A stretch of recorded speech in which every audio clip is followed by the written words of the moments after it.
Me a ghost story that sounds completely unbelievable but is entirely true. I'll go first. So I grew up in a town called Fort Erie. It's a small town in Ontario, Canada. It borders Buffalo, New York. And Fort Erie has a lot of historical significance.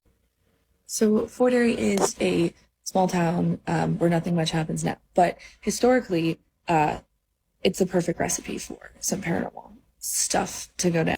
So the Battle of 1812 was fought in Fort Erie. The Underground Railroad was something that is directly underneath of the town. So in the 1840s, 1850s, abolitionists developed a system of underground railroads to help slaves achieve freedom and help to escape. Some escaped, some didn't. Some didn't make it out of the tunnels. So that tied in with the War of 1812. There's a lot of death. There's a lot of stuff going on in Fort Erie. So I moved 11 times while living in Fort Erie in the span of 13 years. And in almost every single house I lived in, no matter where in the town it was, crazy shit happened. Like in every single house. And I moved out of Fort Erie 8 years ago to Toronto. And it's like once I moved, things stopped happening. And it's not like when I was it's when I was a kid. I'm like, this is like stuff was happening when I was 17 years old, like right before I moved. So like it's the town. The town's cursed. So the story I'm gonna start with is one that I was like 11. So it's not like I was so young that I couldn't remember it. And we lived in this house that was built like on the grave sites of like soldiers and indigenous people. And there's a house like right down the street from me. And in like the 2010s area, the house was doing like renovations, and it was like big news that they were literally pulling bodies out of the ground, like underneath all of these like big, beautiful houses and like stuff that's on like the Niagara Boulevard. Like in today, they're still pulling like corpses out of the ground that like houses have just been built on top of because there's just so much death. So we move into this house, and like off the bat, bad vibes, like super bad vibes, really creepy, just like unsettling feelings. So I'm living there with my mom and her partner and my twin sister. So it's also nice to have a twin sister validate your feelings. So throughout living in this house, I would always beg my sister to let me sleep in her bedroom because I was always afraid. I didn't know, like, not anything particularly, but I was afraid. So there was one night that I was sleeping in her room with her, but we were, we're giggling, we're doing sleepover stuff. And outside of her bedroom window, which just faces our neighbor's house, who was like a little old lady who lived by herself, we started hearing like whispers. It started as whispers, and it sounded like there was multiple voices. Like it sounded like there was like a room full of people, just like, and we both like dead quiet, like dead silent, like looking at each other and just like staring at each other. And the whispers started to grow. And soon it sounded like there was a room full of people having a party, just like chatting. Like, it's like words, you can't really hear words. It just becomes like a big kind of like hum of like sounds and voices. It built, and then all of a sudden, nothing. It stopped. And we were like, what the fuck was that? So obviously the next day we tell like our mom, we're like, we heard, and she was like, oh, that's probably just Betty having people over.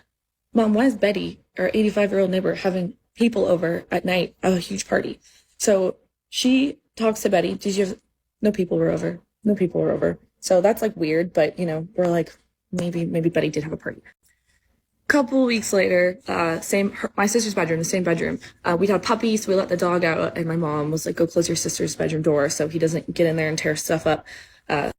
So I walk over, I close her bedroom door. She's not in her room. She's sitting on the couch, and I pull the bedroom door closed, and I just kind of zoned out. I don't know. I zoned out, and I was just kind of like disassociating, my hand on her doorknob, still, and the doorknob starts like moving, like somebody, like my hand is on and it starts shaking and moving, like there's somebody inside trying to open the door, and I jump back and I release it, and I'm like, somebody's trying to oh, you're imagining it. I was not imagining it. That door was moving. Like that door handle, someone was trying to get out of that room, the same room that we heard the voices in. So this is a different place. My family owns these apartments, really old apartments built in like 1910 or something, 1902, 19 something. And this one's kind of an interesting twist because it isn't just like we lived in this haunted house and we moved.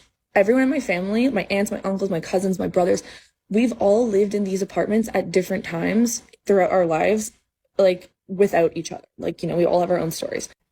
My my brother's wife, when she lived there, she would always complain about the hot water turning on. Like she'd be in the tub, and it's this big claw tub, like old, and she talked about how the hot water would just turn on when she was in the tub. And I know the story, and I've heard the story. I lived there with my mom when I was a kid. I see my mom a couple weeks ago, and I'm talking to her about the apartment. Like, that place was freaky. She said, yeah, the hot water would always just turn on whenever I was having a bath. Like, they would just, and I'm like, these two stories, like, these two ladies I've never met, and they have the exact same story. There was a time, I was 17 when this happened, and I was in my bedroom, and my dad and my sister weren't home, so I was home alone, and I was always freaked out. So I was literally hiding in my back bedroom because I was like, I don't feel like comfortable in this apartment. It's just bad vibes. And I'm like doing my thing in my room, and I hear just like a huge crash, like just like a super loud, like alarming sound. And I was terrified. I was like, I'm not coming out of my room. I'm not going to investigate. Like, that's how people die. That's the horror movies. So I'm sitting in my room for like, it took me like an hour before I built up the courage to like go into the living room kitchen where I heard it and like investigate. And when I turned the corner and looked in the kitchen, the drawer that had the spoons and the knives and everything, it was pulled out of, and these are old raggedy ass like drawers. Like, you gotta wiggle those things to get them out, to get them open. This drawer was ripped out and flung across the room. Like someone, and the silverware was everywhere. Like, some spirit had enough force to rip open this drawer and throw this drawer full of silverware across the room. I left it there. I didn't touch it. I was like, I'm not touching this until somebody comes home. My brother has come home to all the knives being off. He was a chef, so he had like a knife wall, all of his knives on the ground. We have like video evidence of like apparitions and stuff. Like, my aunt, when she lived there with her partner, like, he was like lucid dreaming, and he would dream about these spirits like talking to him and him going into different, like, y'all, this town is haunted. This is a really long-winded TikTok. No one's gonna watch this, but there's another house I lived in on North Street, and when I was living there, everything bad happened to like the men in my life. I was a kid at this point, so I don't know. These are like stories I'm taking from my mom. So in the like 2 years we lived there, my dad broke his leg mysteriously. He was just walking in the backyard, and all of a sudden on the ground, leg broke. Even he says he doesn't know what happened. My uncle died of an aneurysm. My sister's boyfriend, who lived in the house at the time, got in a really bad accident, and my nephew was born with his intestines outside. So just like bad vibes. And weird things happening. So my mom contacts a medium, and she comes in to the house, and she says, there is a spirit here who like doesn't like men, doesn't fuck with men. And my mom's like, that checks out, because all this crazy shit's been happening. And just the cherry on top, I remember my twin sister and I, again, there's two of us. I remember we would play in the backyard of this house at a fence. And there was a little boy who lived on the other side of the fence, our little neighbor boy. And it was this little blonde boy. And I remember playing with him. And for my whole life, I remember playing with him. And when I was like maybe 15, I brought it up. I was like, oh, the little boy who lived next door, like Donna's kid. And my mom was like, no, Donna never had a son. And I'm like, yes, he did. Like, yes, she did. I remember playing with this kid. And she's like, no, like she never did. And she's like, but you and your sister would always sit at the fence, and you guys would talk about this little boy. And my twin sister, she remembers the little boy too, same way I do. And the medium came in, and she said, there's a little boy that your daughters play with in the back. And my mom said, I know. Anyway, those are all my stories. That's my long-winded TikTok.